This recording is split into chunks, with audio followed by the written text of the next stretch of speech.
Sir प्रणाम, मैं हूं हिमांशु द्विवेदी और स्वागत है आपका हमारी खास पेशकश चर्चा में। चर्चा के तहत आज का विषय बेहद संजीदा है। विषय संजीदा इसलिए है क्योंकि पिछले 70-72 साल से अर्थात आज़ादी के बाद से यह सवाल, यह विषय हमें हलाकान करता है, परेशान करता है। सुलह की तमाम कोशिशें करते हैं, दोस्ती के तौर पर तमाम दावे दोनों पक्षों से किए जाते हैं, लेकिन हर 2-5 साल में कुछ ना कुछ ऐसा घटित होता है कि दोस्ती के दावों पर सवाल अपने आप ही दुनिया के स्तर पर खड़े हो जाते हैं। हमारा आज का विषय है भारत चीन, पड़ोसी खराब, जरूरी है जवाब। संदर्भ यह है कि पिछले 2 साल से लगातार चीन के स्तर पर भारत की सीमा में घुसपैठ की खबरें अब एक आम खबर बनकर रह जा रही है। हर 2-4 महीने में कुछ ना कुछ घटित ऐसा होता है जिसमें यह जाहिर होता है कि भारत की संप्रभुता के संदर्भ में चीन के द्वारा खिलवाड़ की कोई ना कोई कोशिश सीमा के किसी न किसी इलाके में की जा रही है। पिछले 5-7 साल के दौरान भारत की नई सरकार के द्वारा ये कोशिशें की जा रही थी कि चीन के साथ संबंधों में बदलाव लाया जाए। ये दावे विभिन्न स्तर पर किए जाते रहे कि भारत अब वह पुराना भारत नहीं है, चीन भी अब वह पुराना चीन नहीं है। बदलते वक्त के साथ संबंध नए आकार ले रहे हैं, नए आयाम बन रहे हैं, लेकिन वक्त गुजरने के साथ उन कोशिशों का कोई सकारात्मक परिणाम देखने को नहीं मिला। बदलते दौर के में जो एक बड़ा बदलाव भारत की विदेश नीति के संदर्भ में और दुनिया के समीकरण के संदर्भ में देखने में आ रहा है वो ये है कि कल तक अमेरिका का हम कदम बना हुआ पाकिस्तान इस समय चीन के साथ कदम ताल कर रहा है और भारत की निकटता अमेरिका के साथ होती हुई दिखाई दे रही है। क्या अमेरिका के साथ बढ़ती निकटता भी एक बड़ी वजह है चीन के स्तर पर दखल की, या चीन का दखल भारत को विवश करता है अमेरिका के साथ संबंध कहीं और अधिक बेहतर बनाने के लिए? समझने का विषय है। पर आज इस विषय पर चर्चा इसलिए कर रहे हैं क्योंकि भारत के सेना प्रमुख मुकुंद नरवणे पिछले दिनों लद्दाख के दौरे पर गए। उन्होंने बताया कि बड़े पैमाने पर सैनिकों की तैनाती चीन के द्वारा की जा रही है, भारत के लिए चिंता का सबब है। बड़े स्तर पर इंफ्रास्ट्रक्चर भी तैयार किया गया है, ये भी भारत के लिए चिंता का सबब है। भारत भी इसकी प्रतिक्रिया में अपनी तैयारी कर रहा है। आज की खबर तमाम समाचार पत्रों में आई है कि भारत ने अपनी सबसे बेहतरीन तोप K9 वज्र को चीन की सीमा पर तैनात कर दिया है। क्या कुछ ऐसे हालात बन रहे हैं जिसके चलते दोनों पक्ष सीमा पर अपने साजो सामान और ताकत का इजहार करने के लिए इस कदर विवश है? समझने की कोशिश करें कि भारत चीन के संबंध किस मुकाम पर आ गए हैं और आने वाले समय को लेकर किन आहटों को हमारे लोग सुन पा रहे हैं। इस चर्चा का हिस्सा बनने के लिए 4 खास मेहमान हमारे साथ जुड़ रहे हैं जिनके साथ इस संजीदा विषय पर कुछ सार्थक बातचीत करने की कोशिश करेंगे। लेकिन इस सिलसिले को शुरू करें उससे पहले समय है आज के विचार सूत्र का। हमारा आज का विचार सूत्र महाकवि कालिदास का दिया हुआ है। कालिदास ने एक सूक्त के माध्यम से इस सूत्र को हमसे साझा किया। उन्होंने कहा, यशस्तु रक्षम परतो यशोधने, अर्थात यशस्वियों को शत्रुओं से अपने यश की रक्षा करनी ही चाहिए। कालिदास जो ये बात कहकर गए, ये व्यक्ति के संदर्भ में, समाज के संदर्भ में और राष्ट्र के संदर्भ में समान रूप से लागू होता है। तो कुल मिलाकर भारत को अपने यश, अपनी प्रतिष्ठा, अपने सम्मान, अपने गौरव को अगर बचाना है तो उसके लिए कुछ सार्थक प्रयत्न करने होंगे। वो प्रयत्न किस रूप में हो, ये चर्चा का विषय हो सकता है। और इसी की रोशनी में अपनी चर्चा को आगे बढ़ाते हैं। हमारे साथ जुड़ रहे हैं भारत के पूर्व राजदूत मंजीत पुरी साहब, विदेश मामलों के विशेषज्ञ, वो हमारे साथ इस चर्चा में मौजूद है। हमारे साथ में लेफ्टिनेंट जनरल संजय कुलकर्णी साहब, सेवानिवृत्त बतौर रक्षा विशेषज्ञ, चर्चा के लिए साथ जुड़ चुके हैं। हमारे साथ गुरदीप सप्पल जी भी हैं जो राष्ट्रीय प्रवक्ता है ऑल इंडिया कांग्रेस कमेटी के। एक और खास मेहमान जैसे हमारे साथ जुड़ेंगे तो उनसे आपका परिचय कराएंगे।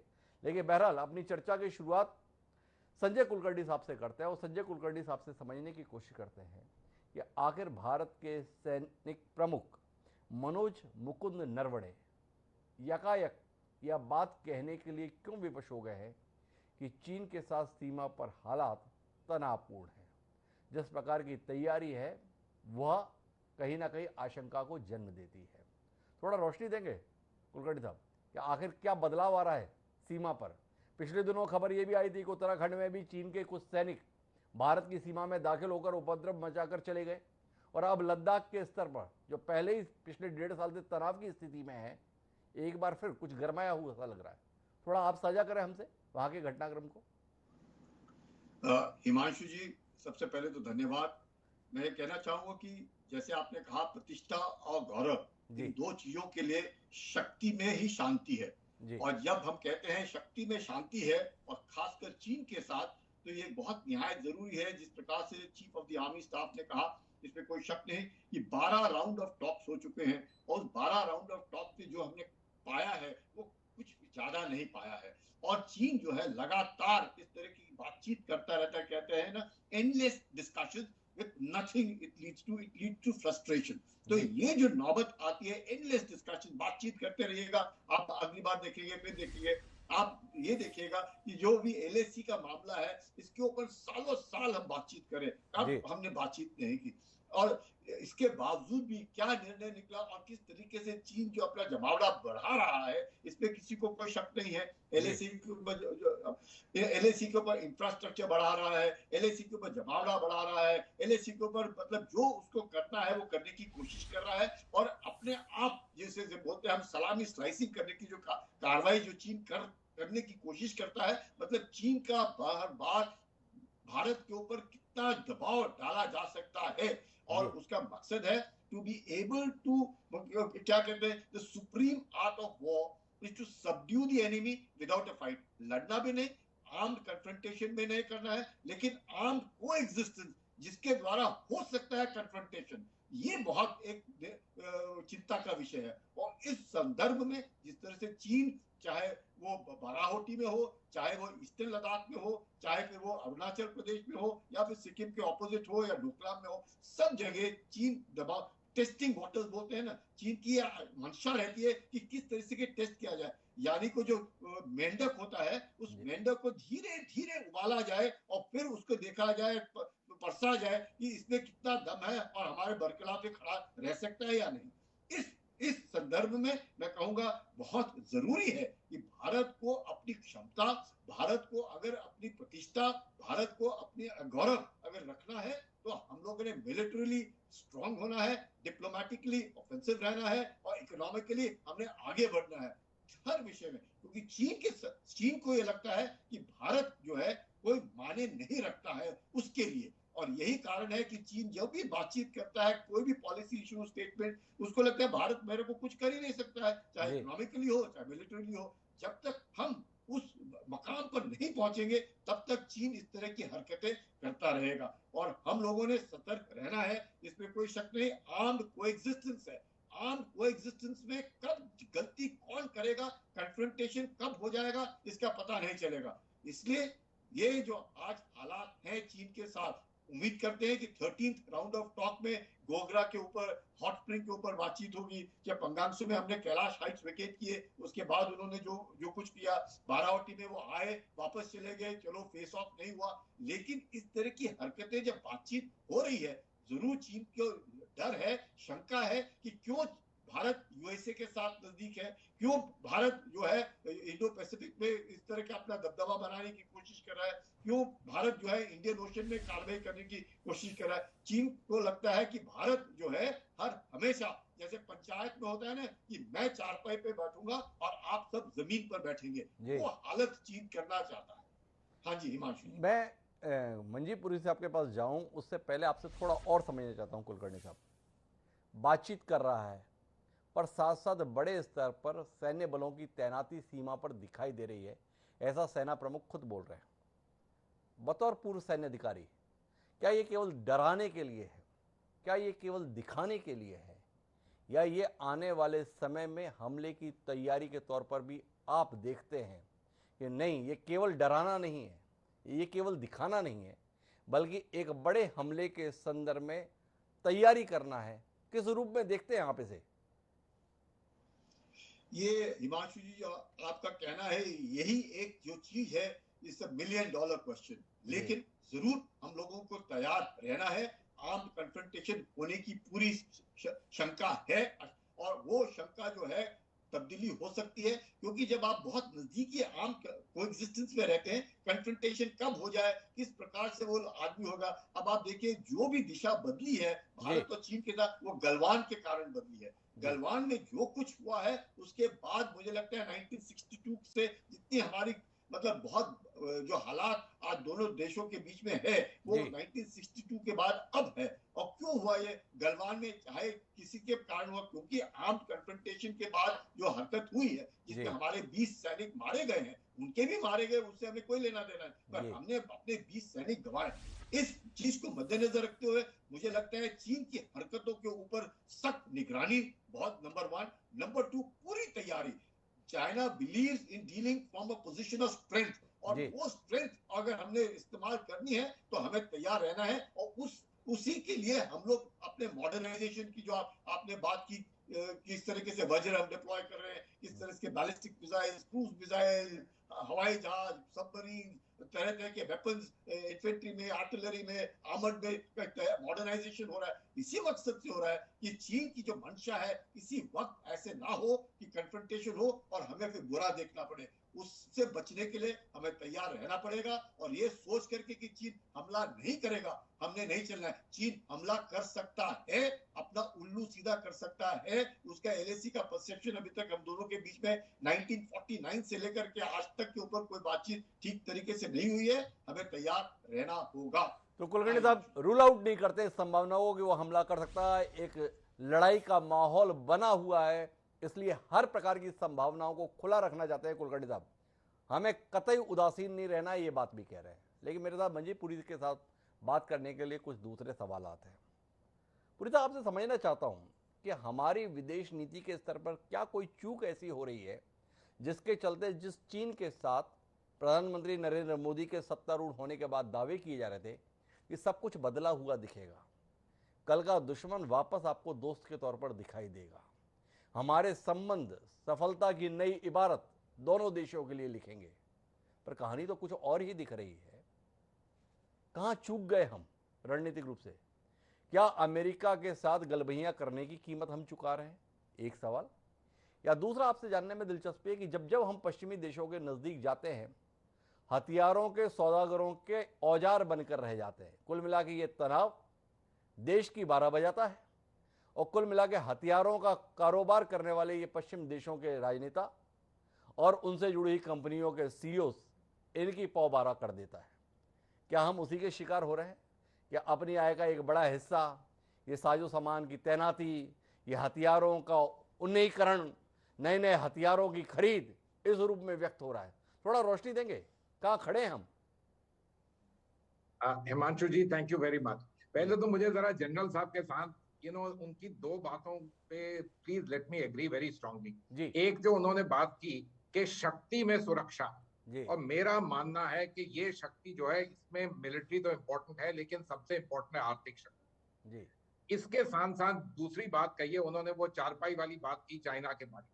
जी देखिए, चाइना अपने आप को एक ग्लोबल पावर समझ, जी लेकिन ग्लोबल पावर के संदर्भ में जो वो अमेरिका वगैरह के साथ G1 G2 वगैरह कर रहे हैं वो अलग बात है। जी वो ये जरूर चाहते हैं कि एशिया में उनकी कोई बराबरी ना हो और हर आदमी कम से कम माने कि वो ही चारपाई पे बैठेंगे।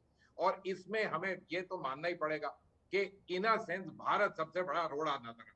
जी अब ये बड़ी डिफरेंट किस्मों की रणनीतियां होती हैं, कहे हमने सब किस्मों की उनके साथ अपना चुके हैं। हम फ्रॉम 49 दोस्ती, हिंदी चीनी भाई भाई, G77, ये सब चीजें हम अपना चुके हैं। उसके बाद 62 की वॉर हुई, जी राजीव गांधी ने फिर से शुरू किया कि देखिए जरा दोस्ती का हाथ बटाएं, वो इतनी बड़ी इकोनॉमी बन रही है, उसके साथ हम आगे चलें। मोदी जी ने भी इसको आगे किया। ये भी याद करिएगा कि आज के दिन पे चाइना हमारा सबसे बड़ा ट्रेडिंग पार्टनर है इन गुड्स। जी तो ये कॉम्प्लीमेंटैरिटीज वगैरह ये भी चीजें आगे की। लेकिन मैं तो मानता हूं बहुत सिंपल सी बात, ये जो चाइना की रणनीति है इसमें शी जिनपिंग जी का तो हाथ इसमें है कि उन्होंने इसको बहुत पैमाने पे एक्सेलरेट कर दिया, और बहुत जल्दी ही उन्होंने कहा कि मैं ग्लोबल स्टेज पे नंबर 1 होके एकदम खड़ा हो जाऊंगा। जी परहैप्स उन्होंने अमेरिका, वेस्टर्न कंट्रीज को एक किस्म का डिक्लाइन में देखा, या अपने आप को सोचा कि बहुत ज्यादा वो आगे बढ़ गए। ये रणनीति मैं नहीं मानता कि भारत की प्रेडिकेटेड थी, ये ग्लोबल उनकी अपनी अंडरस्टैंडिंग के बारे में थी। हम इन अ सेंस बहुत इंपॉर्टेंट उसके अहम बीच के रास्ते हैं, at least in terms of Asian supremacy. जी अब क्या करना चाहिए क्या नहीं करना चाहिए, जो आपने कहा कि आप अमेरिका के साथ जाएं, उससे चाइना नाराज है, लेकिन ये मानिएगा अगर आप ना जाएं अमेरिका के साथ तब भी वो जो उन्होंने जो करना है वो करेंगे, क्योंकि उनकी जो रणनीति है वो है एशियन सुप्रीमेसी की तरफ से जो इंडिया के साथ लगती है। इसलिए हमें कम से कम अपनी आर्थिक शक्ति बढ़ाने, मिलिट्री शक्ति बढ़ाने, उसके साथ अपनी डिप्लोमेटिक जिसको कहते हैं रिलेशनशिप को बढ़ानी पड़ेगी। इसमें आप चाहिए अमेरिका के पास जाएं, चाहे क्वाड हम लोग बनाएं, या जो दूसरा है आउकुस वगैरह जो बना है, चाइना वो भी देखता, वो भारत को उस किस संदर्भ में देखता है ये भी हमें समझना चाहिए। जो आपने कहा कि हम लोग आर्म्स बाजार के सबसे बड़े खरीदार हैं, देखिए तो रशिया भी हमको इसी तरीके से देखता था और अभी भी शायद देखता है। इसके लिए तो हमें एक चीज जरूर करनी पड़ेगी कि क्योंकि हम एक कंट्री है जिसकी एक्चुअल डिफेंस नीड्स हाई है, तो जो हम लोगों ने 1960-70 वगैरह में किया Hindustan aeronautics ordnance factories board, अब उस चीज को बहुत बढ़ाना पड़ेगा।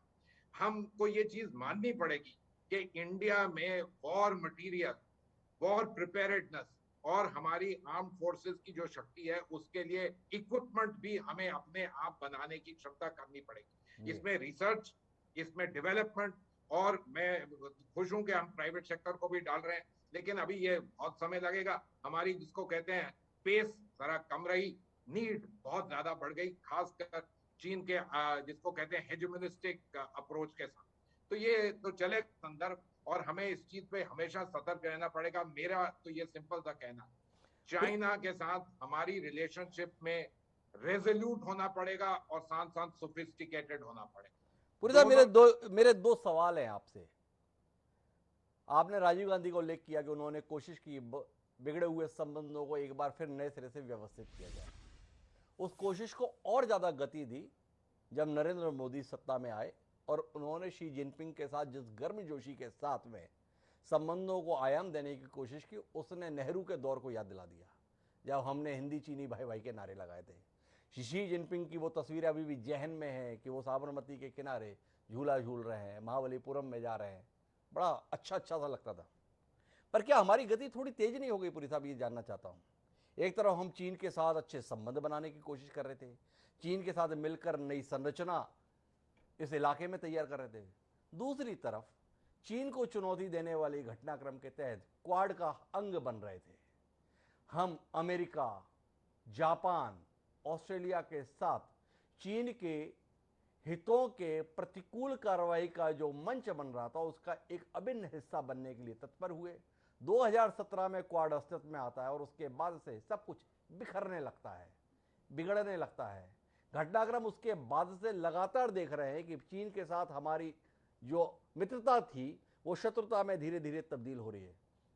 कुछ इसके संदर्भ में टिप्पणी करेंगे आप कि हमने दोनों हाथ में लड्डू रखने चाहे, हमने चीन को भी साधना चाहा, हमने अमेरिका को भी पकड़ना चाहा, और नतीजा ये है कि आज इस परेशानी में हम फंसे हुए हैं। एक नजरिया है, आपके पास एक विस्तृत सोच है, विस्तृत अनुभव है, इन शंकाओं का कुछ समाधान आपके माध्यम से मिले। हिमांशु जी, लड्डू तो हर एक आदमी दोनों हाथ में रखना चाहता है, तो इसमें कोई नई बात नहीं है, ना भारत की, और चीन के भी यही है। वो चाहते हैं कि वो अमेरिका के साथ जूझे भी और उसके साथ डील भी करें और आगे जाएं। आफ्टर ऑल अमेरिका उनका सबसे बड़ा पार्टनर है, इकोनॉमिक पार्टनर है हर एक चीज में। तो ये कोई ऐसी नई बात नहीं है जिसको कहते हैं दो घोड़ों पे राइड करना, ये नॉर्मल चीज होती है, खासकर जो उभरता हुआ नेशन है। और ये चीज हमें पहले भी हम करते थे और इसको हमें और सोफिस्टिकेशन के साथ करना पड़ेगा with the rise of China. इसमें शक की बात नहीं। आपने जो पूछा कि 2017 में क्वाड वगैरह, देखिएगा, याद करिएगा 2014 में भी जब पहली बार शी जिनपिंग आए तो हमारी ये लद्दाख के एरिया में वहां टेंशन हुई उनके साथ, क्योंकि ये जो उनकी रणनीति है, expansionism in Asia, hegemony in Asia, और एशिया के हम बिल्कुल ऊपर हैं, ये एक जिसको कहते हैं गाइडिंग किस्म की फिलॉसफी। मैं नहीं मानता कि बहुत जो चीजें हमारी उनके साथ टेंशन है, ये अमेरिका वाला, ये जो टेंशन है ये उस कारण नहीं है कि भारत अमेरिका के क्लोज गया, ये उस कारण है क्योंकि चीन ने अमेरिका के साथ एक किस्म की जिसको कहते हैं ग्लोबल कंपटीशन आप ले गए, और उस कंपटीशन में हम एक अंग से हैं, in a sense free market economy है, डेमोक्रेसी है, ये सब चीजें हैं। लेकिन आप याद करिएगा, क्वाड भले ही 2017 में रिजोरेक्ट हुआ, क्वाड तो सुनामी के समय की बात है, लेकिन ये चीज को बढ़ोतरी तभी मिली जब गलवान में उन्होंने अटैक किया। जी ये नोट करिएगा। जी तब तक force for good in the region, ये सब चीजें बहुत ज्यादा थी। लेकिन अगर आप किसी और देश पे आक्रमण करें तो देखिए उसको भी अपने डिफेंस के लिए दोनों defensive as well as offensive means लगाने पड़े। तो आर्म फोर्सेस की शक्ति बढ़ाई गई इन द रीजन, उनके साथ बिल्कुल टक्कर के बराबरी की, साथ साथ डिप्लोमेटिक प्रेशर, डिप्लोमेटिक रिलेशनशिप ये तो कायम करने ही करने। जी देखिए हमें मानना पड़ेगा कि चीन जो है एक बहुत बड़ी एक किस्म की इकोनॉमिक शक्ति है, मिलिट्री पावर की, लेकिन इंडिया भी एक उभरता हुआ पावर है, एक उभरती हुई शक्ति। मैं मानता हूं कि अगर हमारी इकोनॉमिक रिकवरी और इकोनॉमिक ग्रोथ जी काफी आगे हद तक बढ़े तो जी हो सकता है कि चीन भी ये सोचे और देखे कि देखिए इस मुल्क के साथ धंधा करना, डील करना भी उनके लिए यूजफुल है। ये ऐसी बात नहीं है कि इंडिया 2.5-3 ट्रिलियन डॉलर इकोनॉमी बिल्कुल उनके लिए कोई यूज की नहीं है, ऐसी बात बिल्कुल नहीं है। But you have to play these cards in a sophisticated manner. ये सिर्फ एक साइड में नहीं जा सकते, नहीं तो लड्डू सिर्फ एक हाथ में रह जाए। एक तरफ नहीं जा सकते हैं, ये कहना है मंजीत साहब का। सभी चाहते हैं दोनों हाथ में लड्डू रहें, लेकिन चीन के संदर्भ में आर्थिक पहलू पर काफ़ी जोर दे रहे हैं मंजीत साहब। मेरे साथ में गुरदीप सप्पल जी है, राष्ट्रीय प्रवक्ता हैं ऑल इंडिया कांग्रेस कमेटी के, उनके पास जाना चाहता हूँ। और हमारे साथ में सुनीता दुग्गल जी भी जुड़ चुकी है, पूर्व प्रशासनिक अधिकारी है भारतीय राजस्व सेवा की और वर्तमान में सांसद है भारतीय जनता पार्टी की, प्रखर चेहरा है। सप्पल साहब, आपके पास समझना चाहता हूँ, आपने कुलकर्णी साहब को भी सुना, आपने मंजीत पुरी साहब को भी सुना, सब देश की नीति को लेकर बहुत शिकायतें नहीं कर रहे हैं, असहमति नहीं रख रहे हैं। सब कुछ अगर दोष दिखाई दे रहा है तो वो चीन के संदर्भ में दिख रहा है, चीन की महत्वाकांक्षाओं के संदर्भ में दिख रहा है, चीन के चरित्र के संदर्भ में दिख रहा है। इत्तेफाक रखते हैं आप कि हमारे स्तर पर हर रणनीति बहुत ठीक है, जो कुछ भी है वो चीन के स्तर पर ही है, और कुल मिलाकर अपने सेना का मामले को ठीक ठाक रखा जाए, अपनी आर्थिक हैसियत और मजबूत की जाए, इतने से समाधान निकल जाएगा। किस राय के साथ हैं सप्पल साहब आप? इस बात से मैं सहमत हूं, और यही कारण है कि पिछले जब से भारत आजाद हुआ और खासतौर से चाइनीज वॉर के बाद जी आज भारत की जो आर्मी का साइज है वो दुनिया में दूसरे नंबर पे है। 14.5 लाख चीन की सबसे बड़ी आर्मी है, उसके बाद भारत की आर्मी है। जी भारत परमाणु पावर है, भारत स्पेस पावर है, भारत मिसाइल पावर है, इंटर बैलिस्टिक मिसाइल समेत सारी मिसाइल्स हमारे यहाँ। और ये सब मोदी जी के पीएम बनने से पहले हुआ था, इसलिए इसको दलगत राजनीति में मत बांधिए। ये भारत शुरू से मानता आया है कि अगर आपके पास शक्ति होगी तो ही आप बॉर्डर पे शांति कर पाएंगे, और इसी वजह से सबसे बड़ी आर्मी और तमाम पावर भारत ने अपनी इकट्ठी की, उसको डेवलप किया और इंडिजिनसली डेवलप किया, अपने देश में डेवलप किया। सवाल ये उठता है कि 1962 की लड़ाई के बाद एक घटना और हुई थी जो 1967 में हुई थी, चोला में और शांतिला में, नाथुला में, और वहां झड़प हुई थी भारत चीन की, और जिसमें चीन हारा था। और उसके बाद 50 साल तक झड़प नहीं हुई, खूनी झड़प नहीं हुई। चाइनीज लोग आते थे, हमारे भी लोग जाते थे, क्योंकि परसेप्शन एरिया जिसको बोलते हैं, जिसमें दोनों अपना अधिकार मानते हैं, वो डिफाइन नहीं है, वो बातचीत कभी भी आज तक कंक्लूड नहीं हो पाई है। ठीक है, तो लोग आते थे, लेकिन खूनी झड़प 50 साल तक इस देश में नहीं हुई। तो जो खूनी झड़प 50 साल नहीं हुई, वो पिछले 3-4 साल में और खासतौर पर 1.5 साल में इतनी क्यों बढ़ रही है, क्यों बार बार ये हो रहा है? ये पहला सवाल है जी। दूसरा सवाल जो है, जिसका जो उठा है कि यूएस के साथ नजदीकी आपने उठाया जी, हिमांशु जी, यूएस के साथ नजदीकी भी यूपीए सरकार में शुरू हो गई थी जी। यूएस के साथ न्यूक्लियर डील मनमोहन सिंह जी की गवर्नमेंट ने ही किया था। जो यूएस नेवी के साथ 4 बार ईस्ट चाइना सी में एक्सरसाइज हुई, 2007 में, 2009 में, 2011 में, 2014 में, ये भारत और यूएस की नेवी ने एक्सरसाइज किया था साउथ चाइना सी में। तो ऐसा नहीं कि यूएस के साथ नजदीकी कोई रिसेंट बात है, तो वो वजह भी नहीं है। सवाल ये है कि इसके बावजूद अब क्यों हो रहा है, और हमारी समझ में उसके 3-4 मुख्य कारण हैं। एक तो चीन का एक्सपेंशनिज्म है ही, चीन जिस तरह से अपने को दुनिया की राजनीति में देखता है उससे वो एग्रेसिव है, ये बात बिल्कुल सच है।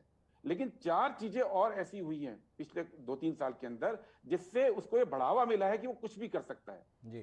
पहली बात भारत की जो आंतरिक स्थिति है जी, वो अब जो संरचना है उसमें काफी तनाव है, और जब किसी देश के अंदर सामाजिक तनाव होता है तो कोई भी दुश्मन देश उसका फायदा उठाने की कोशिश करता है। दूसरी बात, जब गलवान वैली में झड़प हुई, अभी जनरल साहब ने भी बोला, सब जानते हैं कि हमारे लोग मारे गए, चीनी लोग आए, उन्होंने कब्जा भी किया कुछ एरिया को। हमारे प्रधानमंत्री ने ना जाने किस वजह से मैं ये नहीं बोलूंगा वो डरते हैं, पर किस वजह से बोला कि ना कोई आया ना कोई गया। और उसके बाद 12 राउंड की बातचीत हो गई है, जो लोग आए उनको वापस भेजने के लिए। अभी भी 3 जगह में वो बैठे हुए हैं, हॉट स्प्रिंग में, पीपी 15 में, डेमचौक में और डेप्सांग में, वापस नहीं जा रहे हैं। और इस बीच में हर 2-3 महीने में कुछ ना कुछ कर देते हैं। तो जब भारत के प्रधानमंत्री देश के सामने एक ऐसी बात बोलते हैं जो सत्य नहीं थी, चीन इसको कमजोरी की तरह लेता है। तीसरी बात जो हुई, चीन ने इस बात को भी नोट किया, जब मनमोहन सिंह की सरकार थी उनको ये दिख रहा था कि चाइना एग्रेसिव होता जा रहा है जी। उन्होंने 2 चीजें की थी, एक पे मैं बाद में आऊंगा, लेकिन उन्होंने एक नई फोर्स का गठन किया था। बोला था हम माउंटेन स्ट्राइक कॉर्प्स बनाएंगे 70,000 फौजियों की। जनरल साहब भी जानते हैं, पुरी साहब भी जानते हैं। भारत सरकार ने 2018 में आर्थिक कमी को कोट करते हुए माउंटेन स्ट्राइक कॉर्प्स को बनाने को बंद कर दिया। उन्होंने कहा अब हमें नहीं चाहिए। चीन इसको भी पड़ता है कि आपके पास आर्थिक प्रॉब्लम है और आप पूरी एक स्ट्राइक कोर जो बन रही थी उसको आपने डिसबैंड कर दिया। आपने कहा हम नहीं बनाएंगे। ये जो वजह है। और चौथी वजह, जिस तरह से भारत की राजनीति में बीजेपी चलती है, आप भी जानते हैं गलवान वैली में जब हुआ तो पूरे भारत में पूरे मीडिया ने प्रोपेगेंडा चलाया, हमने चाइनीज ऐप बैन कर दिए, हम इतने स्ट्रांग है कि हमने ऐप बैन कर दिए। और उस ऐप बैन करने के बाद से लेकर अब तक भारत चीन का व्यापार 68% बढ़ गया, यानी इतना ज्यादा बढ़ गया जितना कभी था ही नहीं। तो चीन को यह पता है कि मेरी जो आर्थिक शक्ति है उसके आगे भारत नाकाम है। भारत की सरकार केवल ऐप बैन कर सकती है, लेकिन भारत की सरकार ना नई फौज रेस कर सकती है, ना व्यापार पे हमारे रोक लगा सकती है। और चीन ने इसका पूरा फायदा उठाया पिछले 1.5 साल में, और 68% भारत चीन का व्यापार बढ़ गया। तो ये जो कारण है, ये चीन को कहीं ना कहीं शक्ति दे रहे हैं जी, कि वो जो चाहे कर सकते हैं। और भारत की सरकार की ओर से जो ठोस रिस्पांस आना चाहिए वो रिस्पांस नहीं आ रहा है। यही वजह है कि आज 1.5 साल की चुप्पी के बाद भारत के सेनाध्यक्ष को बोलना पड़ रहा है कि स्थिति जो है आज चिंताजनक है। ये राष्ट्रीय हित का मामला है, ये दलगत राजनीति का मामला नहीं है। ये चिंता में हम सबको साथ होना है, क्योंकि कोई भी दुश्मन देश, ये हम अकेले देश हैं हिमांशु जी, इसके दोनों तरफ न्यूक्लियर पावर दुश्मन देश हैं, दोनों तरफ। हम उसको टेक्निकली दुश्मन नहीं बोलते हैं, लेकिन आम समझ के अंदर वो देश दोनों हमारे साथ क्या रिश्ते रखते हैं वो हम सब जानते हैं। तो ऐसे में ये बहुत जरूरी है कि अब सरकार फिर से सोचे कि गलती कहां हुई और कैसे सबको साथ लेके, जितने लोग देश के एक्सपर्ट्स हैं, उसमें डिप्लोमेट्स भी आते हैं, उसमें फौजी एक्सपर्ट्स भी आते हैं, उसमें वो लोग भी आते हैं जिन्होंने पहले सरकारें चलाई हैं, उनके साथ बैठ के विचार विमर्श करें कि अब इस स्थिति को कैसे निपटना है। गुरु जी, आपने कई सारी बातें कही, आप एक जिम्मेदार राजनीतिक दल के प्रवक्ता हैं, क्यों होना चाहिए? ये बात तो बड़ी सहजता से कह दी जाती है, सब लोग मिलकर बैठें, सब लोग सोचें, पर जब आप ये बात बोलते हैं तो कुछ सोचे भी तो होंगे कि ऐसा होना चाहिए। कहां चूक रही है सरकार जिसके कारण से आपको लगता है इसलिए हालात काबू में नहीं आ रहे? हिमांशु जी, ये जो सवाल है ये टीवी का सवाल नहीं है जी। भारत के अंदर व्यवस्थाएं बनी हुई हैं। भारत को नया मुल्क नहीं है, 7 दशक हो गए हमको, 7.5 दशक हो गए हैं। 7 दशक से हम लोग गणतंत्र भी हैं। हम सब जानते हैं कि इसकी व्यवस्थाएं बनी हैं, विचार विमर्श की व्यवस्थाएं बनी हैं, थिंक टैंक्स बने हैं, सरकारी सिस्टम बने हैं।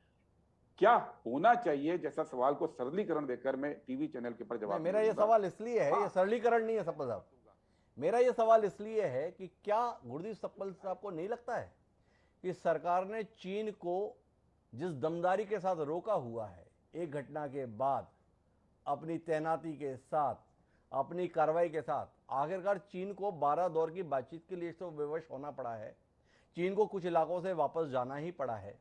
क्या अपने आप में इसके आधार पर गुरदीप सप्पल जी को नहीं लगता है कि सरकार की रीति और नीति ठीक है, जिसके चलते चीन, जिसकी ताकत भारत के मुकाबले आर्थिक रूप से, सैन्य दृष्टि से कहीं ज्यादा है, सभी विषय के मानते हैं, पर फिर भी उसके कदम ठिठक जाते हैं, कहीं ना कहीं कोई हमारी सफलता, या आपको इस पर कोई संदेह?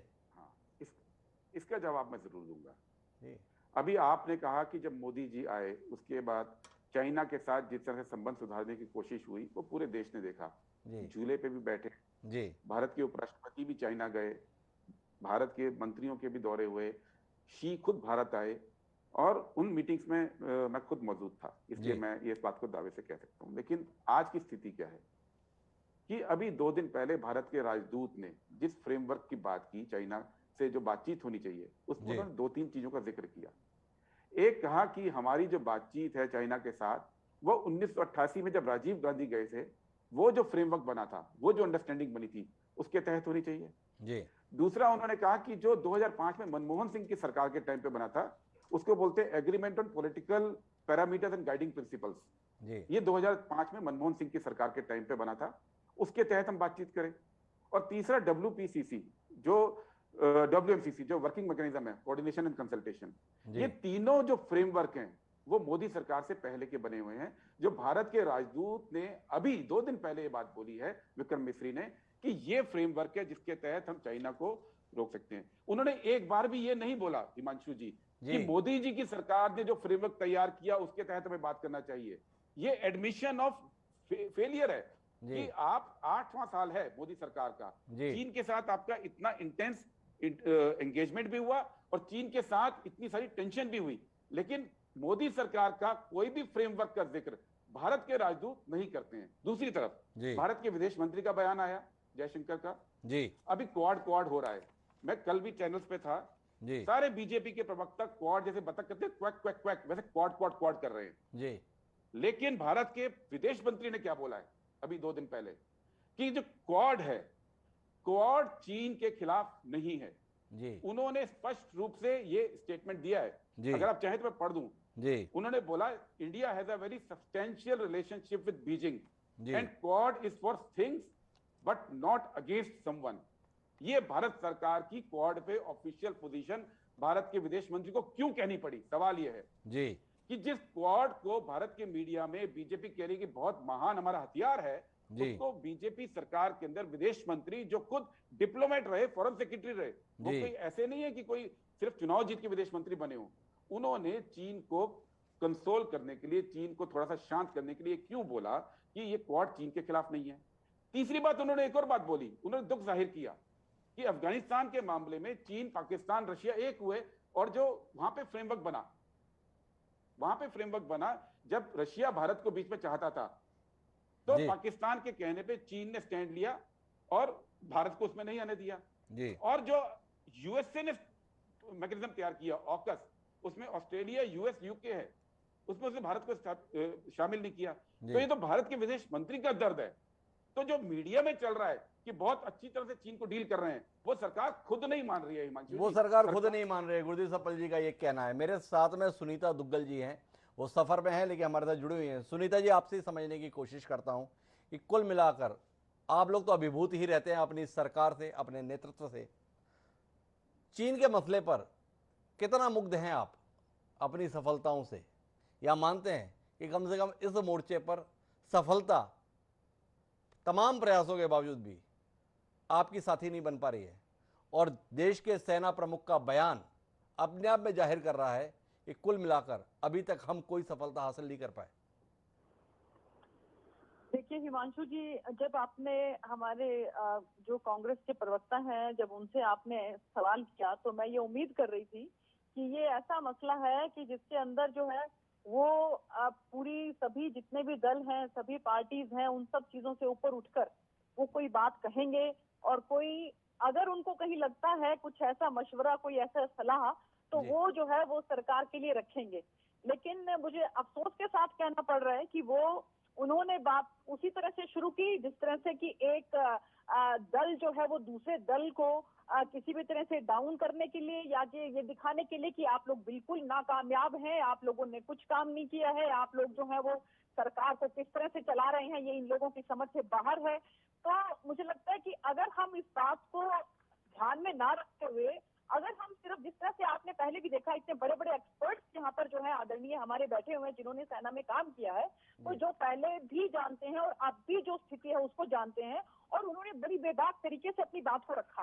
तो मैं सिर्फ यही कहना चाहूंगी कि इन्होंने ये कहा कि इस तरह का जो खूनी मुठभेड़ जो है वो नहीं हुआ, वो इसीलिए नहीं हुआ कि अरुणाचल प्रदेश से राज्यसभा के सांसद बन के हमारे आदरणीय मनमोहन सिंह जी वहां पर अरुणाचल में भी, जहां पर जिस तरह से एक एक करके वो आगे जो है वो सेना उनकी बढ़ती रही और हम लोग उसको एक्सेप्ट करते रहे। अब दिक्कत सिर्फ इसीलिए आई है, ये खूनी झड़प जो है वो इसीलिए हुई है क्योंकि हमने उसको बर्दाश्त नहीं किया, हमने उसको आगे नहीं बढ़ने दिया। और उसके बाद जैसा आपने भी कहा है कि 12 दौर की बातचीत हुई है, और उस बातचीत के बाद हम लोग इसमें कामयाब हुए कि हम उनको कुछ हिस्से तक पीछे जो है धकेलने में भी कामयाब हुए हैं। तो मुझे लगता है कि इसमें कहीं कोई दो राय नहीं कि जो चाइना जो है वो अपने आप को पूरे विश्व के अंदर एक बहुत बड़ी ताकत जो है वो स्थापित करने की कोशिश में है। जी लेकिन लेकिन हम लोग जो है वो अपने पार्ट को किस तरह से रखते हैं पूरे विश्व के संदर्भ में। हमें उनके साथ हमारा जिस तरह का ट्रेडिंग है उसको भी ध्यान में रखना है। हमारा जिस तरह से दूसरे देशों के साथ भी जो कि हमारे और पड़ोसी देश हैं, चाहे हम पाकिस्तान की बात करें, अफगानिस्तान की बात करें, उनके साथ हमारे संबंध कैसे हैं, वहां की स्थिति परिस्थिति कैसी है, इन सब बातों को जो है वो हमें देखना है। आप ये भी मानते होंगे कि इंफ्रास्ट्रक्चर में जब से हमारी सरकार आई है, जिस तरह की जो तेजी आई है, आज लद्दाख में दुनिया की सबसे ऊंची सड़क जो है वो हमारे देश में बन रही है। आज अटल टनल और इस तरह की कितनी टनल जो हैं वो उस एरिया में उसके आसपास में बन रही है। वो किस लिए बन रही है? वो सिर्फ इसलिए बन रही है, वो हमने कोई वहां पर कोई एंटरटेनमेंट के लिए या कि वो इसीलिए ही बन रही है ताकि जो हमारी सेना है, जो हमारे सैनिक हैं, उनको राशन देने में, उनको वहां तक आवाजाही में किसी तरह की कोई दिक्कत ना आए। तो मैं ये कहना चाहूंगी, और इन्होंने बहुत अच्छे सजेशन एक दी कि सभी पार्टियां मिलकर, सभी जिन्होंने पहले सरकारें बनाई हैं उनके साथ मिलकर बैठकर अगर बातचीत करेंगे तो जरा बता दें हमें कि किससे बात करें। हम थोड़ा सा इनको अगर ये हमें बता दें कि इनके जिस तरह से इनके दल के अंदर जो दलदल मचा हुआ है तो किससे बात करें। क्या कोई G23 है, कोई इधर जा रहा है, कोई उधर जा रहा है, तो किससे बात करें। तो मैं सिर्फ इतना ही कहना चाहूंगी कि आदरणीय प्रधानमंत्री श्री नरेंद्र मोदी जी के नेतृत्व में हम अपने देशवासियों को ये आश्वस्त करना चाहते हैं कि हम किसी भी मामले में किसी भी तरीके से अपनी सैन्य बल को बढ़ाने में कहीं कमजोर नहीं है। आप देखिए कि आत्मनिर्भरता की तरफ बढ़ते हुए कितने ऐसे अब हमारे इक्विपमेंट्स हैं सेना के कि जो हम खुद तैयार कर रहे हैं, और कितने ऐसे जो है वो बड़े बड़े जो चाहे हम आर्म्स के एम्युनिशन की बात करें कि जो हम जो है वो इंपोर्ट कर रहे हैं, चाहे हमें कहीं से करने पड़े। तो बिल्कुल जो है हमारे नागरिकों को आश्वस्त रहना चाहिए। सरकार जो है अब आंख मिलाकर बात करना सीख गई है, और इससे पहले जिस तरह की सरकारों ने अंदर ही अंदर जो है कहां तक पहुंच गए इस बात की तरफ कभी गौर ही नहीं किया, वो अपने ही कामों में लगे रहे। लेकिन हमारी सरकार जो है वो आंख से आंख मिलाकर बात करती है। हम झूले पर भी बिठाना जानते हैं। आंख से आंख मिलाकर बात करते हैं। सुनीता जी, मेरा एक सवाल है आपसे। आपने आंख से आंख मिलाकर 12 दौर की बातचीत की, और 12 दौर की बातचीत के बाद चीन के प्रवक्ता का विधिवत बयान आया कि जो कुछ भी तनाव है वो भारत की आगे बढ़ने की नीति और चीनी क्षेत्र पर अवैध रूप से अतिक्रमण करने की कोशिश के चलते है। अरिंदम बागची भारत के विदेश मंत्रालय के प्रवक्ता हैं। उन्होंने कहा कि तनाव चीनी सेना की उकसावे वाली हरकतें और LAC पर यथास्थिति को बदलने की एक तरफा कोशिशों का नतीजा है। चीन की इन हरकतों के लिए हमें सेना की तैनाती करनी पड़ी है। कहां पहुंचे हम? 12 दौर की बातचीत कर चुके हैं, और आज भी दोनों पक्ष उसी भाषा के साथ में सार्वजनिक रूप से दुनिया के सामने बात कह रहे हैं जो 17 महीने पहले करते थे। तो कुल मिला के ये बातचीत कर किस लिए रहे, थोड़ा समझने में नाकाम रह रहा हूं। और दूसरा, आपकी दमदार सरकार को भी समझना चाहता हूं, जिसके तहत आपने कार्रवाई की, आपने हिम्मत दिखाई, आपने बता दिया है कि दुनिया भारत को कमजोर ना समझे। क्या कमजोर ना समझे? 30 अगस्त को चीन के 100 से ज्यादा सैनिक उत्तराखंड के 12 होती इलाके में आते हैं, 3 घंटे तक उत्पात मचाते हैं, भारत के इंफ्रास्ट्रक्चर को तहस नहस कर देते हैं, एक पुल को क्षतिग्रस्त कर देते हैं, और मस्त अपने इलाके में वापस लौट जाते हैं। क्या सुरक्षित रह गया? क्या बातचीत है? क्या संबंध है? क्या संपर्क है? क्या संवाद है? ये जहन में कौंधता है। एक मजबूत सरकार के रहते हुए देश की सीमा के अंदर आकर जो चाह रहे हैं करके चले जा रहे हैं। मन नहीं दुखता सुनीता जी आपको ऐसी खबरों को सुनकर, ऐसी खबरों को पढ़कर, ऐसी खबरों को जानकर?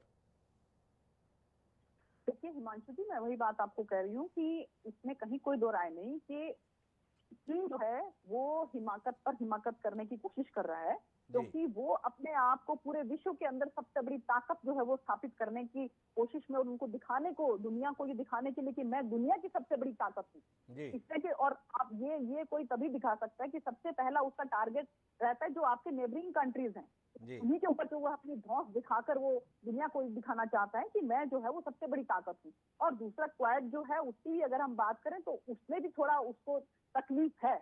लेकिन मैं ये कहना चाहूंगी कि हमारी, चाहे हम अपने इंफ्रास्ट्रक्चर की बात करें, चाहे हम अपने सैन्य बल की बात करें, भारत की नीति सदा यही रही है कि हम पहले किसी को छेड़ते नहीं है लेकिन बाद में किसी को छोड़ते नहीं है। जी तो हमने अभी तक हम उसको बिल्कुल छेड़ नहीं रहे हैं।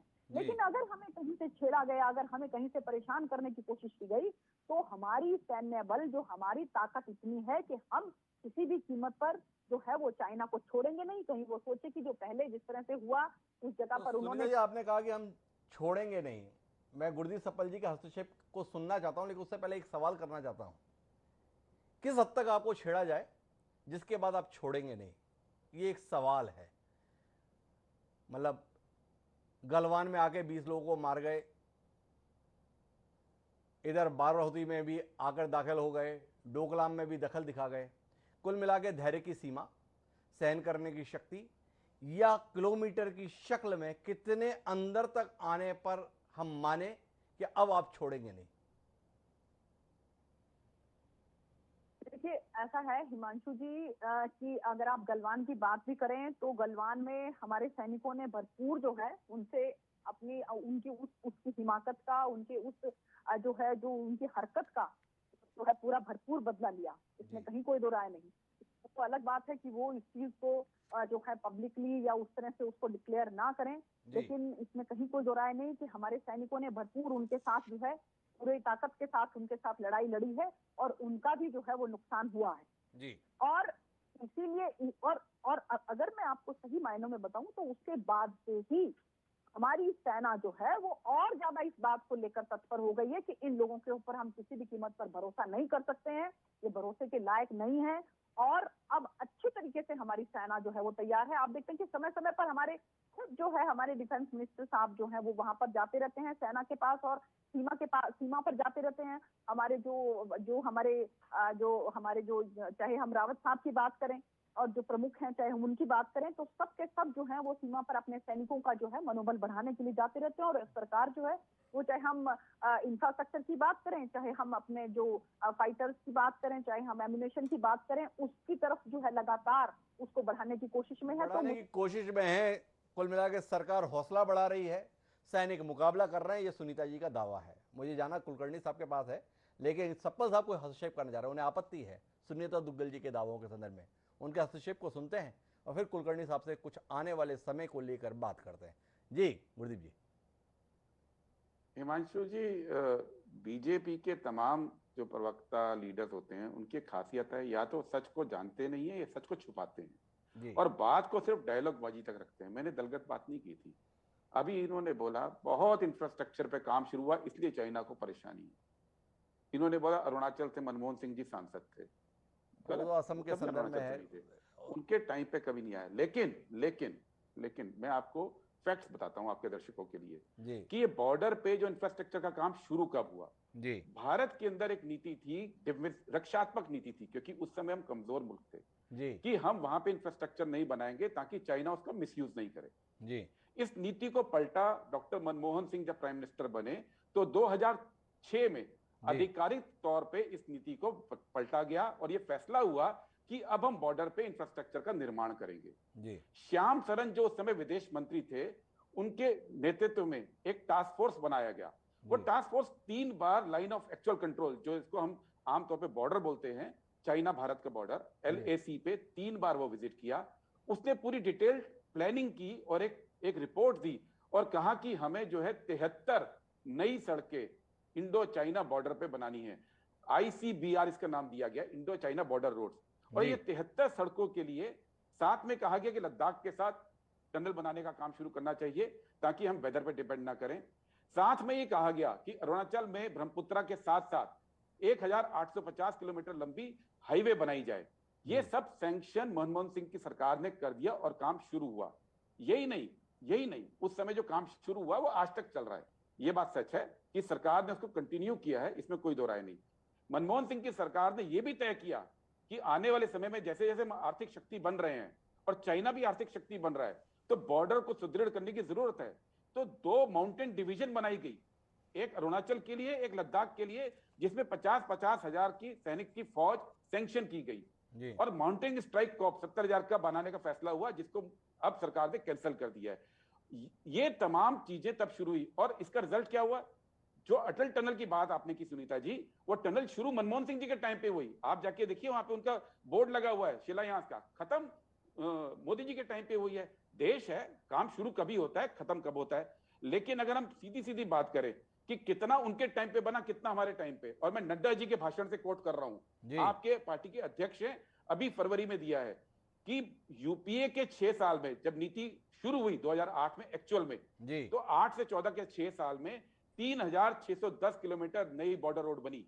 और मोदी सरकार के 6 साल में 14 से 20 के बीच में 4764, 3610 तब बनी, 4764। क्योंकि बहुत सारी चीजें जो तब शुरू हुई वो अब पूरी हो रही है। और ये भी बात सच है, मैं उनकी पार्टी की तरफ से बात करूंगा कि जब ढोकलाम का इशू हुआ उसके बाद सरकार ने और पैसा भी लगाया ताकि और तेजी आए।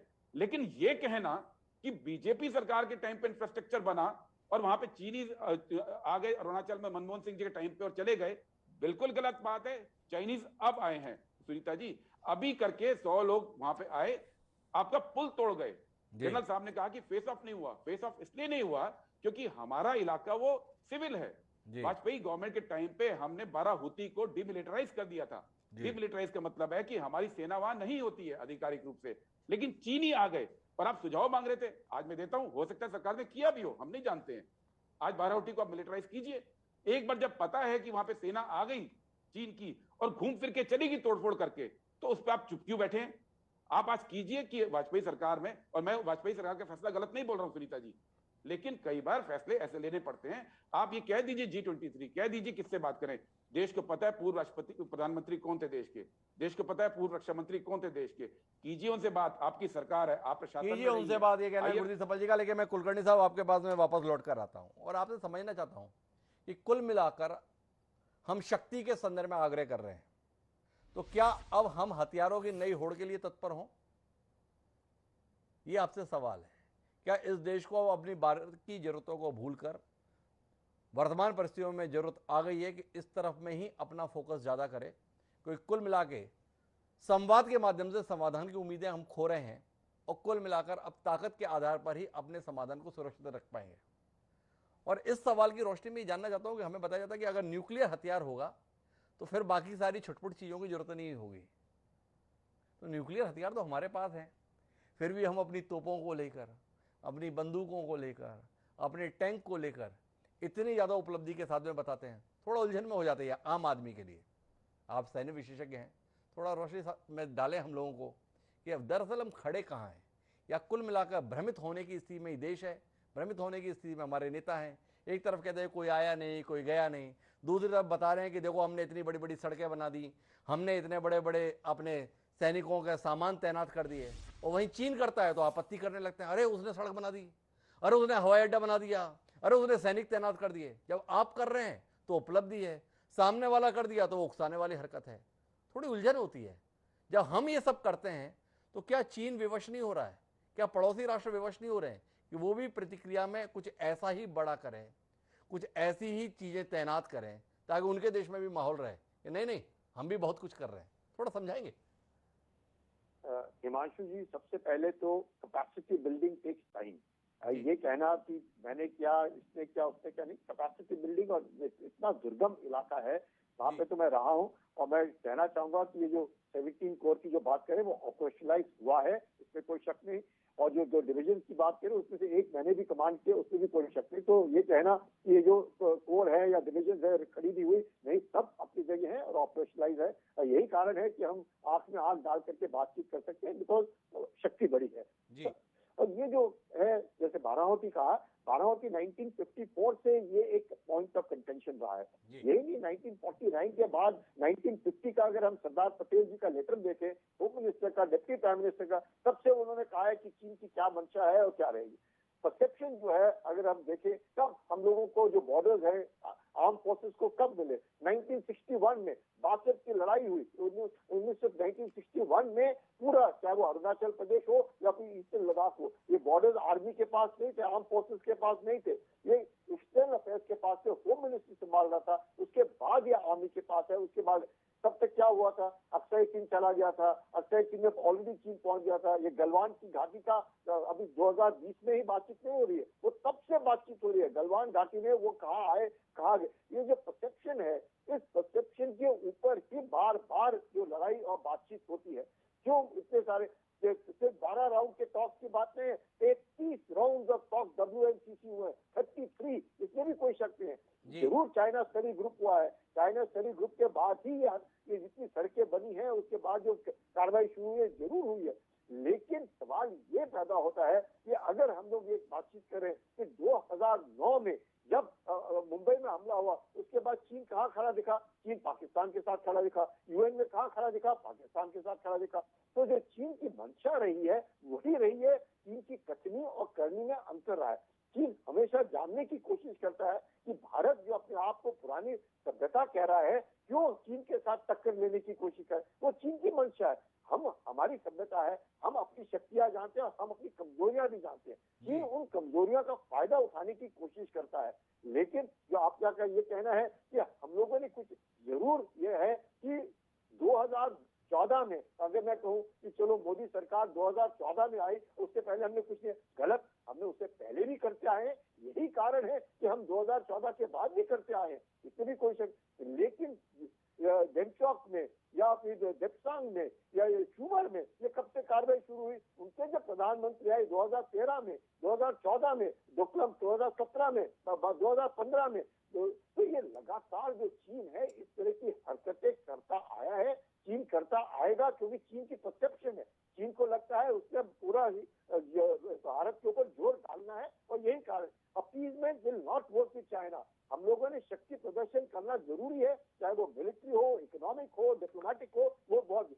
अब जो आपने कहा न्यूक्लियर की बात, न्यूक्लियर एक डेटरेंस है, क्योंकि दोनों देश और तीनों देश, बल्कि चीन, पाकिस्तान, हिंदुस्तान, तीनों न्यूक्लियर है। न्यूक्लियर इस्तेमाल नहीं होगा, लेकिन कन्वेंशनल हाइब्रिड वॉरफेयर हर एक देश इस्तेमाल करने की कोशिश करेगा। अगर हम न्यूक्लियर ना होते, समझ लो हम न्यूक्लियर ना होते, जरूर वो देश न्यूक्लियर, बार बार पाकिस्तान क्यों धमकी देने की कोशिश करता है कि हम तो न्यूक्लियर है, अगर न्यूक्लियर है तो कारगिल में क्यों नहीं इस्तेमाल किया, क्यों नहीं उसके बाद इस्तेमाल किया? नहीं कर सकते। न्यूक्लियर इज ए डेटरेंट, लेकिन कोई भी देश जो है न्यूक्लियर इस्तेमाल नहीं कर, लेकिन कन्वेंशनल हाइब्रिड इंसर्जेंसी जिसका ये फायदा उठाने की कोशिश करे, चीन वो फायदा उठा रहा है, पाकिस्तान फायदा उठाने की कोशिश करे, तो जब तक देश के बीच में हम सब भारतीय एकजुट होकर के खड़े नहीं होंगे, एक आवाज में बात नहीं करेंगे, एक इसमें नहीं करेंगे, हमेशा दुश्मन जो है उसका फायदा उठाएगा। और आज की तारीख में किसी को कोई शक नहीं होना चाहिए, चीन हमारा दुश्मन है, पाकिस्तान हमारा दुश्मन है। हम लोगों ने इसके बरखिलाफ खड़ा रहना है,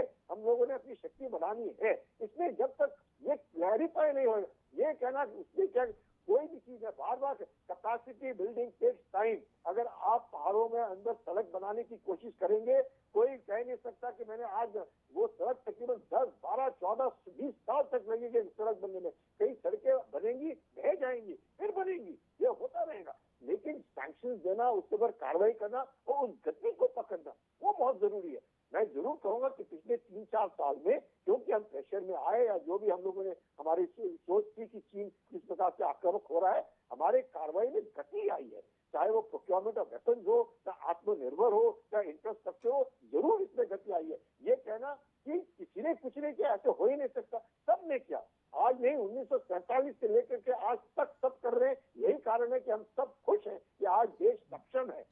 बड़ी महत्वपूर्ण बातें संजय कुलकर्णी साहब कह रहे हैं।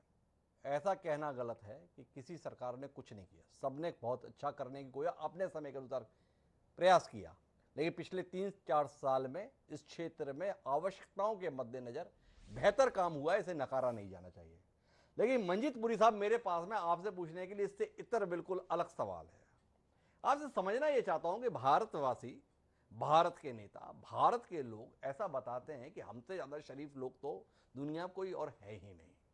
सर्वे भवन्तु सुखिनः, सर्वे सन्तु निरामया, वसुधैव कुटुंबकम, ऐसे जुमलों के साथ में हम बताने की कोशिश करते हैं हम तो हर एक का भला चाहते हैं, हर एक का अच्छा हो ये चाहते हैं। पर दूर दराज को तो छोड़ दो, हमारे अगल बगल में भी जो लोग रहते हैं ना, उनका भी सद्भाव हमारे प्रति नहीं रहता है। क्या कुछ हमारे कहने और करने में गड़बड़ है जिसके चलते हम इस स्थिति के शिकार हैं? ये आपसे सवाल है। आप विदेश नीति के मर्मज्ञ हैं, अंतर्राष्ट्रीय राजनीति को बड़ी नजदीकी से जानते हैं, थोड़ा समझाए तो सही। नेपाल, भारत, बड़ा भाई छोटा भाई, उसी नेपाल का हमारे पास अविश्वास। बांग्लादेश, हम अगाते नहीं है, बांग्लादेश तो आया हमारे पुरुषार्थ से अस्तित्व में। उस बांग्लादेश से ही कटे हुए अपने सैनिकों के शव हम देखते हैं कि ये क्या हो रहा है। पाकिस्तान, अगर हमारे देश में कहीं कुछ हो जाए तो उसके लिए जिम्मेदार पाकिस्तान, और पाकिस्तान में अगर कुछ हो जाए तो जिम्मेदार हिंदुस्तान। चीन, भाई भाई थे, अभी हर व्यक्ति कह रहा है वो तो दुश्मनी है, उससे जो खराब कुछ नहीं है। बर्मा, उससे भी हमारे हालात। तो आप थोड़ा बताएं तो सही, हम इतने शरीफ हैं, हम इतने भले हैं, हम इतने भोले भाले हैं, हम इतने निरीह हैं, पर सबको खराब हम ही क्यों लगते हैं? सब हमारे खिलाफ ही साजिश क्यों करते रहते हैं? सब हमारी ही पीछे क्यों पड़े रहते हैं? थोड़ा समझाएंगे पुरी साहब? हिमांशु जी, ये बहुत अच्छा आपने सवाल किया। और देखिए, ऐसा है, आप कोई जानते हैं कोई देश जो कहता है कि वो बहुत अच्छा नहीं है, बहुत फ्रेंडली नहीं है, दुनियादारी के लिए नहीं काम करना चाहता, जो नहीं बिलीव करता कि ग्लोबल गुड उसके लिए बहुत अच्छा है? देखिए, लेकिन nation states, Westphalian structure, games that countries play, ये भी एक बिल्कुल नीति है। तो जो आप कहिए। देखिए, Hindustan is a country which believes and acts कि ये एक फोर्स फॉर गुड है। इसमें हमें दो राय नहीं होनी चाहिए, क्योंकि ग्लोबली देखिएगा, कोविड में जब शुरू में हमारे पास क्षमता थी, हमने वैक्सीन प्रोवाइड की। अब हमारी क्षमता कम हुई, थोड़ा सा रुका, फिर से हम शुरू कर रहे हैं। हम लोग सब किस्मों के डेवलपमेंट पार्टनरशिप प्रोग्राम्स करते हैं। आपने जो नेबरहुड की इशू की बात की, देखिए, हर बड़े कंट्री के साथ उनके जो नेबरिंग कंट्रीज हैं, वहां कोई ना कोई बहुत जबरदस्त किस्मों का मसला रहता है। मैं आपको एक बहुत बढ़िया उदाहरण देता हूं जो हमें जरा थोड़ा सा समझना चाहिए, वो है रूस और यूक्रेन के बारे में। वहां पर भी इसी किस्म की बहुत जबरदस्त टेंशन, रूस की टेंशन कई नेबर्स के साथ है, यूरोपियन यूनियन की जो है उनकी है, अमेरिका की, यहाँ तक कि अपने नेबर्स के साथ एक किस्म की हेजेमनी जरूर है, लेकिन टेंशन बहुत किस्मों की रहती। चाइना का आप देखिएगा, जितने भी चाइना के नेबर्स हैं, हर एक के साथ उनकी कोई ना कोई अनबन है। यहाँ तक के वियतनाम के साथ तो युद्ध भी हो चुका है, और हर एक के साथ कोई ना कोई इस किस्म की अनबन। तो ये देखिए, इस चीज को हमको बिल्कुल करेक्ट नजरिए से देखना चाहिए कि हम ग्लोबली अमन चाहते हैं और किस लिए चाहते हैं। मैं इसका भी बात करता हूँ, ये सिर्फ हमारे दिल की बात नहीं है, हमें इसमें वेस्टेड इंटरेस्ट। अगर दुनिया का जो सिस्टम है ग्लोबल गवर्नेंस का वो चले, तो हमें अपॉर्चुनिटी मिलेगी, अपनी इकोनॉमिक ग्रोथ करें, अपनी कंट्री की ग्रोथ करें। याद रखिए, हम सिर्फ 75 साल से इंडिपेंडेंट नेशन, और ग्लोबल हाई टेबल बैठने की तरफ हम जाएं। मैं एंड में आपको 2-3 चीजें और कहना चाहता हूं हिमांशु जी। करीब 5-6 साल में भारत दुनिया का सबसे बड़ा देश बनेगा। ये जरा इंटरनलाइज करिएगा ये बात। अभी तक हम हमेशा ये कहते थे कि हम दूसरा बड़ा देश है। जब आप किसी चीज को बारे में दूसरा कहते हैं ना, तो आप मान जाते हैं कि पहले को आपके आगे जाना चाहिए। अगर आप सबसे बड़ा हो जाए तो दुनिया की मानसिकता आपके बारे में और आपकी मानसिकता अपने बारे में भी बदलेगी। दूसरी बात, कोई भी नहीं कहता कि और 10-15 साल में हम दुनिया की 3 बड़ी आर्थिक शक्तियों, यूरोपियन यूनियन को अगर हम अलग अलग कंट्रीज माने तो हम उसमें नहीं पहुंचेंगे। अगर उनको इकट्ठा भी माने तो हम कम से कम दुनिया की 4 बड़ी शक्तियों में बनेंगे। इस सिचुएशन में हमें भी ये देखने की जरूरत है कि हम किस तरह अपने आप को आगे ले जाए। हम मानते हैं कि हमने ये चीज एक्सपीरियंस की, हमने कॉलोनाइजेशन एक्सपीरियंस की, हमने जिस किस्म की इंटरनेसाइन इश्यूज एक्सपीरियंस की। We want to try and see that there is a new world order, a world order जिसमें मानवता की तरफ आगे जाए। एंड में we are also party to the same global order, Westphalian order. हमको भी वही गेम्स खेलने की जरूरत है जो दूसरे लोग खेलते हैं। और जैसे जनरल साहब ने शुरू में कहा, शक्ति में तो सुरक्षा ही है, लेकिन भारत के लिए सिर्फ सुरक्षा नहीं, भारत के लिए अपनी परिस्थिति, अपनी जो प्रोफाइल है, उसको दुनिया की प्रोफाइल में, बड़ी प्रोफाइलों में मानने की जरूरत। और जहां रहा चाइना, मैं मानता हूं बहुत सिंपल सी बात है, ये चाहे पाकिस्तान के लिए भी लागू रखती है कि हमें हर चीज में रेजोल्यूट रहना चाहिए, लेकिन एक्शंस हमारे ये छेड़ेंगे नहीं, भागेंगे नहीं, ये सब नहीं। रेजोल्यूट और सोफिस्टिकेटेड रहने चाहिए जो हमारे रिस्पॉन्सेज हैं। विनम्रता की तरफ आग्रह है मंजीत पुरी साहब का, पर साथ ही शक्ति के प्रति आग्रह है, लेकिन शक्ति का प्रदर्शन नहीं करना है, प्रगति मुख्य ध्येय है। इस तरह मंजीत पुरी जी साहब ध्यान दिलाना चाहते हैं। सपना साहब कोई हस्तक्षेप करना चाहते हैं, उनका हस्तक्षेप सुनेंगे और आखिरी टिप्पणी फिर सुनीता दुग्गल जी से लेंगे। जी गुरदीप साहब। हिमांशु जी, मैं इस पे रिएक्ट करना चाह रहा था। बार बार ये बात कही जाती है कि पिछले 60 साल से चाइना के साथ विवाद चल रहा है, बातचीत होती रहती है, तो 12 राउंड की बातचीत भी हो गई। ये बीजेपी के तमाम लोग भी कह रहे हैं और भारत में काफी सुधीजन भी बड़े गुड फेथ में भी ये बात कह रहे हैं जी। लेकिन दिक्कत ये है कि खुद भारत के राजदूत ने अभी परसों चाइना को जो बोला जी, वो यही बोला कि भारत के 2 इशू हैं, एक बॉर्डर इशू, एक बाउंड्री इशू। बाउंड्री विवाद तो चल रहा है पिछले 60 साल से जी। ये बातचीत 12 जो बातचीत हुई है बॉर्डर पे जो घटनाक्रम हुआ है उसको लेकर हुई है जी। ये बाउंड्री के लिए। और उन्होंने खुद चाइना को बोला कि आप दोनों को मिक्स मत कीजिए। मुझे हैरानी है कि हमारे भारत में जितने बीजेपी के प्रवक्ता और सपोर्टर्स हैं वो खुद कंफ्यूज कर रहे हैं। हम ये स्पष्ट समझें कि ये जो 12 राउंड की बातचीत हुई है ये जो बॉर्डर पे क्लैश हुआ है उसको लेके हुई है और उसमें जो चाइना पिछले 1.5 साल के अंदर अंदर आया है उन जगहों को खाली करने के लिए नेगोशिएशन हो रहा है, जिसके बारे में प्रधानमंत्री जी ने बोला था ना कोई आया ना कोई गया। और रही बात ग्लोबल ऑर्डर की, हम ग्लोबल ऑर्डर पे बहुत पहले से ही हैं, बल्कि जब 47 में आजाद हुए तो उसके 2-3 साल बाद ही हम गुटनिरपेक्ष का हमने सिस्टम बना दिया था। कुछ नहीं था हमारे पास, 100 देश हमारे पीछे थे और एक पावर ब्लॉक की तरह उभरे थे। हम लगातार ग्रो करते आए हैं। लेकिन अभी जो हुआ है पिछले कुछ महीनों के अंदर हमारे विदेश मंत्री को आधिकारिक रूप से खेद व्यक्त करना पड़ा है। उन्होंने वर्ड यूज किया रिग्रेट कि जो अफगानिस्तान के मामले में हमें इन्वॉल्व नहीं किया किसी भी महाशक्ति ने, किसी ने नहीं किया हमको इन्वॉल्व। ये रिग्रेट, तो हम कोई ग्लोबल खेल में उतर नहीं रहे हैं, हम किनारे जा रहे हैं और यही दर्द हमारे विदेश मंत्री को भी है।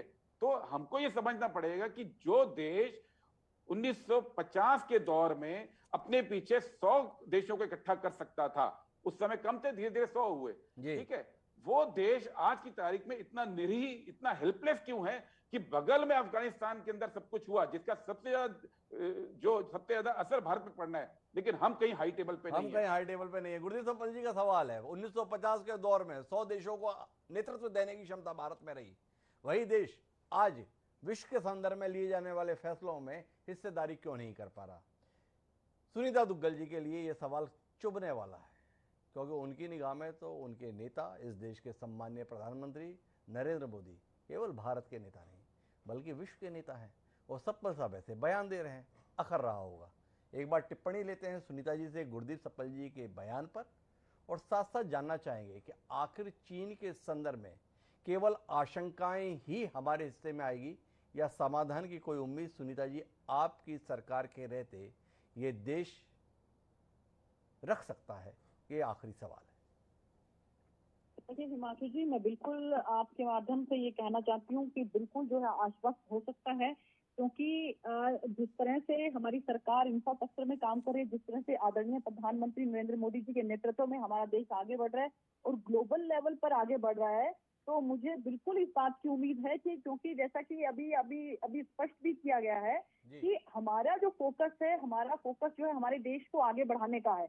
लेकिन क्योंकि इस तरह से जो चाइना की हरकतें हैं तो उसमें हमें अपने सैन्य बल को भी बराबर तरीके से आगे बढ़ाना है, उसको भी जो है हमें पुरजोर तरीके से जो है उनका मनोबल बढ़ाना है। इसलिए हमें उसके अंदर भी फोकस करना पड़ता है और उसके अंदर भी हमें बहुत ज्यादा इन्वेस्ट करना पड़ता है। लेकिन हमारा ज्यादा जो मेन फोकस जो है हमारा यही है कि हमारा सबका साथ रहे, सबका विकास रहे, सबका विश्वास रहे और सबका ही प्रयास रहे। तो ये जैसा कि मोदी जी ने कहा है, तो हम सब लोग अगर मिलकर इस बात को अगर हम आगे बढ़ाएंगे तो मुझे बिल्कुल, मैं कहने में मुझे कोई संकोच नहीं है कि आप ये देखेंगे कि हमारी सरकार के रहते रहते ही इसका जिस तरह से बहुत सी चीजों का जो परमानेंट हल है, चाहे हम नॉर्थ ईस्टर्न स्टेट्स की बात करें जो है, जिसमें पुराने जो मुद्दे थे वहां पर जो कैसे जो है पिछली कांग्रेस सरकार में कभी भी नहीं हुए, वो सब के सब जो है सुलझे। चाहे हम उसमें हम ओबीसी की भी बात करें, और मैं इसके लिए भी खेद व्यक्त करती हूँ कि असम से हैं हमारे राज्यसभा के सांसद जो है वो असम से थे, हमारे पूर्व प्रधानमंत्री जी, मैं अरुणाचल प्रदेश कह गई। लेकिन पूरा देश मिलकर जो है वो इस प्रयास में है कि हमारा देश आगे बढ़े। और आप ये देखेंगे कि ग्लोबल लेवल पर हम सच में जो है वो नंबर 1 की पोजीशन हासिल करेंगे। बार बार मोदी जी ये बात कहते हैं, और हम अगर 1 का टारगेट रखेंगे तो तभी हम जो है वो नजदीक लग सकेंगे। नजदीक लग सकते हैं। तो सुनीता जी का कहना है भरोसा रखिए, हासिल करेंगे। लेकिन महत्वपूर्ण बात दुनिया में विश्व की महाशक्ति बनने का नहीं, बल्कि अपने पड़ोसियों के साथ शांति के साथ सदिच्छा के साथ जीने का है। क्या ये सपना पूरा हो पाएगा? ये सवाल है। सवाल इसलिए है कि अगर 12 दौर की बातचीत के बाद भी दोनों देशों के प्रवक्ता एक दूसरे पर आरोप की भाषा में अगर बात करेंगे तो सफलता और समाधान की उम्मीद किसी के भी जहन में जागेगी कैसे? देखिए आने वाले समय में क्या निदान इसका देखने को मिलता है। लेकिन आप सभी मेहमानों का बहुत बहुत धन्यवाद हमारे साथ इस चर्चा का हिस्सा बनने के लिए। समय है अब आज के शेर का। हमारा आज का शेर उस उलझन के साथ है जिसके तहत चीन को तमाम जिम्मेदार लोग अपना पड़ोसी, अपना मित्र बताया करते हैं, पर जब भी इस देश के अंदर भाषा का स्तर पर बात होती है, कोई चर्चा होती है, कोई विवाद होता है, कोई बहस होती है, तो उल्लेख अपने सबसे बड़े शत्रु के तौर पर करते हैं। कुल मिलाकर वर्तमान में चीन के संदर्भ में जो हमारा नज़रिया है उसी को व्यक्त करता हुआ हमारा आज का शेर, जो ये कहता है कि जीना भी आ गया मुझे, मरना भी आ गया। जीना भी आ गया मुझे, मरना भी आ गया, पहचानने लगा हूं तुम्हारी नज़र को मैं। असगर गोंडवी ने क्या कमाल का ये शेर कहा था। तो क्या उम्मीद रखें कि चीन की असलियत को अब इस देश के हुक्मरान समझ गए हैं, और जब समझ गए हैं तो उसके अनुसार व्यवहार भी करने लगेंगे, और जब उस अनुसार व्यवहार करेंगे तो कोई समाधान भी इस देश के सामने रखने लगेंगे। आज की इस चर्चा में इतना ही। कल फिर मिलते हैं नए विषय के साथ। मुझे दीजिए इजाजत। सादा प्रणाम।